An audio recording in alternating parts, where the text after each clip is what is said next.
Hi everyone, I'm Shankar from Shankar AS Academy.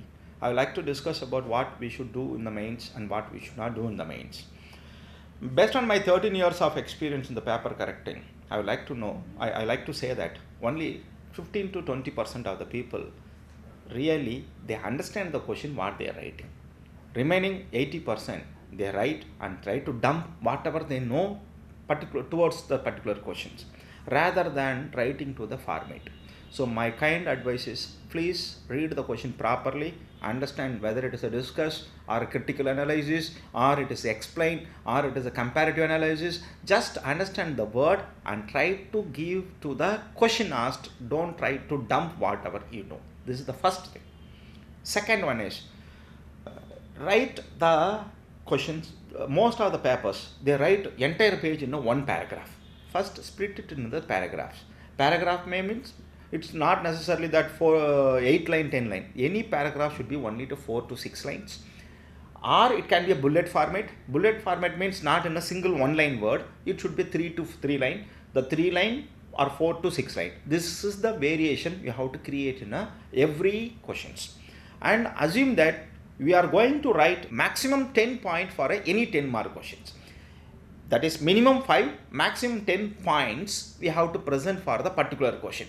Don't try to write the same point for an entire page or the entire 2 pages. So it is waste of the time and it's not in a different angle. So always think for any questions we have to write a 10 point or minimum 5 point, maximum 10 point. Depends on the question. Fourth one, don't try to write in a monotonous way. Some questions please write it in a bullet format, some in a paragraph format, some with the side headings, right? And always try to present some graphs, pie chart, flow chart or a diagram, so that the monotonous in the answer will be broken. Otherwise the human eyes will be get tired when you see the complete monotonous writing without any interesting to the examiners who's corrected the paper. So please always keep in the mind we have to create a variety in the paper rather than writing continuously, right? And also what's the other common mistake the people is doing means whenever the question is asked, for example, I will say that discuss the role and function of UPSC. 90% of the people what they'll do, sir, it is conducting an exam, it is advising a government, all this whatever there in Lakshmikant, they are trying to vomit it. They are not reprocessing your answer. Discussion is different, end list is different. So please understand that what we have to present in the question, what exactly UPSC likes, and because they said that even UPSC has given instruction, they don't want just a range of information rather than a basic understanding of a topic with a short, sweet and succinct manner. That is what the UPSC want. So please do that one. And whenever they ask a question, most of the people they're trying to give in a single angle. That is the biggest mistake. For example, if they ask one question, why in Indian agriculture is not developed into an industrial state? Immediately they will say seed is not good, irrigation is not there, monsoon is failed, everything they will write. This is one angle actually. You are writing from an agriculture perspective. If you write this question answer in agriculture exam, it is good, but you are writing in a civil service. Always whatever the question, whether it's an agriculture question or environmental question or it is a polity question or it is history question, don't worry. Always think our preamble, keep social, economical, political, geographical, like all this different angle.